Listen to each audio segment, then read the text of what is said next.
Hi, today I will talk about crypto scams, right? Financial scams in general, right? So this is part of my effort in promoting awareness against financial fraud and scam, right?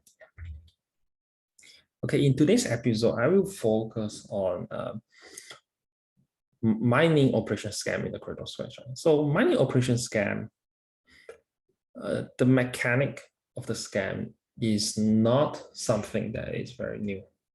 It's basically evolved from the pre-crypto era, right? So even though crypto is something that's new, right?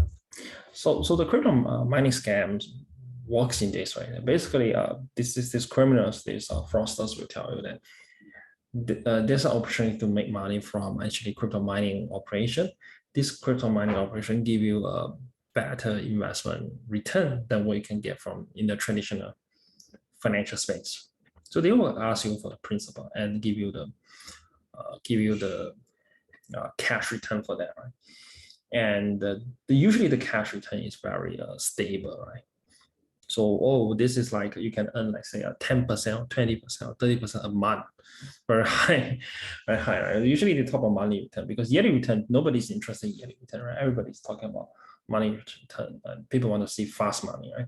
So whether it's like 20% return or 30% return in a month, right? So if you have like 20% return in a month, right? So basically like 3 or 4 months, you actually like double your capital. So that's like very kind of scary return, right?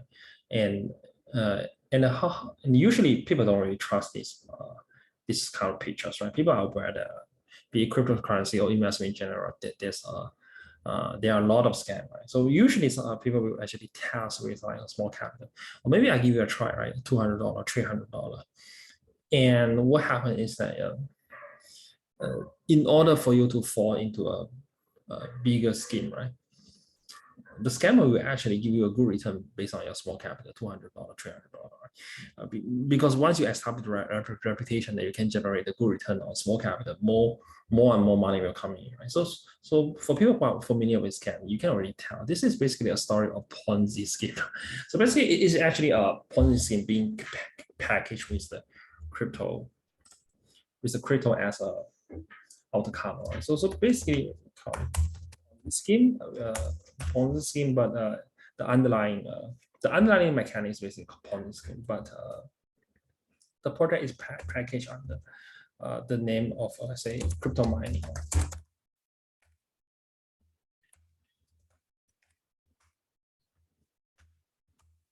So in the past, right? In the past, before you actually heard about crypto, before crypto was getting popular, what was the most popular Ponzi scheme in the financial space? It's actually a forex, right? Because I'm based in Singapore. The forex Ponzi scheme is the most popular one in Singapore, Malaysia, Australia in this region, right? This is super popular. So basically, you have a forex investment scheme, uh, promising you like high money return, right? So basically, it can be like say like 20 to 30% per month, right? Yeah. So they actually deliver the return at the start, right? But as more and more people, begin to join, because people are not so stupid, they're going to see like test with a small capital. Right? Once you have like friends or relatives who actually tested with the project and they really see return based on the initial small amount of capital, they actually believe in it. But actually, there's actually no real return, as you know, for all Ponzi schemes. The Ponzi scheme basically what like this basically is actually rob Peter to pay Paul. So this is the maybe a good summary is actually uh, to summarize what Ponzi scheme are. So basically, maybe you have Paul coming to invest in May, right? In May, right? So when it comes to June, right? Paul gets the return. If Paul actually wants to withdraw the full amount, he actually get the principal plus plus the interest. But where did the interest come from? The interest didn't come from crypto mining. There's no crypto mining. There's no forex. Also, it comes from the new investor, right? So basically, the new investors' capital are being taken as an interest payment to the early investor, right? So this is the basic characteristic of a Ponzi scheme, right? So so it used to be actually a forex in the past, right? So right now the this is kind of like pre-crypto. This forex Ponzi scheme, they used to be very famous, right? So but because forex investment schemes are not the most, like say, the latest, is not the latest thing and not the in thing, right? So scammers usually actually like to market themselves as innovator, as frontiers in the market, because if you're doing something new, something that's like more fashionable, people are more inclined to believe that you are actually can deliver the return, right? So we'll write the following.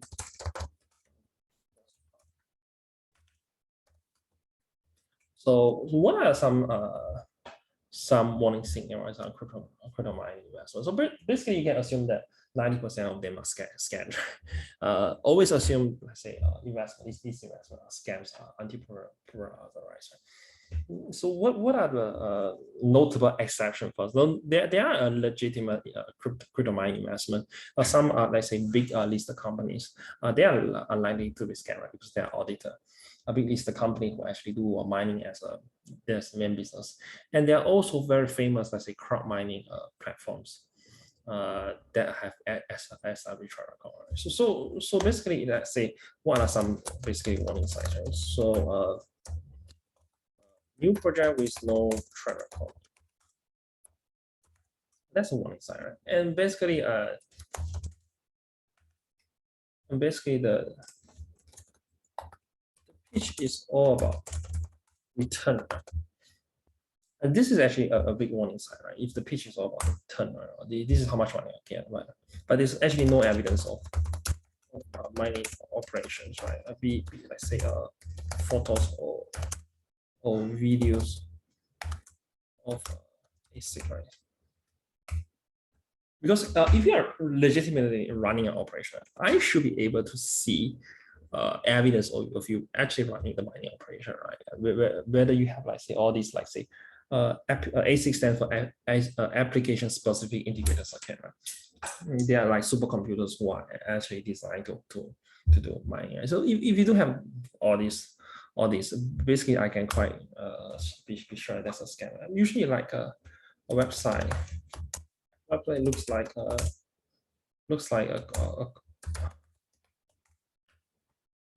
college kid doing in 3 days, right? So usually for this scam project, they have a very simple website, because it's all about the all about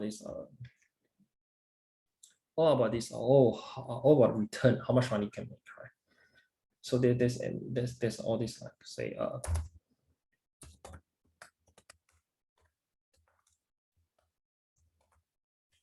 the testimonial focus on return. Right? I see like such website before. Right? So this is a very, very simple website. It looks like you know from the website it's a new project. And usually the developers, right? You don't even know who the developers are. The developers actually not usually they're usually not docs. Not docs, which means you actually don't know who the developer, right? Because if I say, assuming you are running a scam operation, you don't want to know people to know your real identity. That's another warning sign, right? Basically, the website is very simple. It looks like it's like a mass reproduce website with the same template. Right? You can see that all the scammers, they're actually using the same template. Okay, because they will tell you, oh, crypto mining is the in thing. We are a sophisticated team, but we don't tell you our identity. We are able to make like 20% return, 30% return a month. Here is our customer testimonial. So these customers, right, testimonial just made up. It's all about return. These people are so good that they can deliver this return, right? So the testimonials are right. You can't verify the testimonial. The testimonial are basically a bunch of lines that anybody can type using a notepad. Yeah. So if you look basically, if it can be faked, follow this rule when identifying it's fake, right? If it can be fake, then it's fake, right? This is actually a golden rule when you can't identify a scam, right? So basically, if you, it's the same idea, such as a dating app scam. We'll see a dating app. We'll see a dating app. This gentleman or lady, right? If it looks like this photo is not real, it looks like it's taken from somewhere. It probably is, right? If it can be fake, then it is fake. Because when it comes to like investment return testimonials are meaningless if you can't verify that. Because anybody can just type and give their customer an identity, right? And you can't verify this testimony. There's no contact address of the people who gave this testimony, right? You can't verify them, right? So if everything is they say in the website cannot be verified, right? And they have no video or no photo of them actually running the money operation, then then we know that it's more likely to be fake, right? If it can be fake, then it is fake, right? Because if you have real things to show, you will choose to show things that are that cannot be fake, right? That are more credible, right? Basically, if a developer show your face, show your office, show your GPU, show your ASIC, right? A lot of reference to other industrial titans, right? Have a good social media. So if you have nothing, basically just one website expecting people to invest based on return is most likely a scam, right? Okay, this is all for today.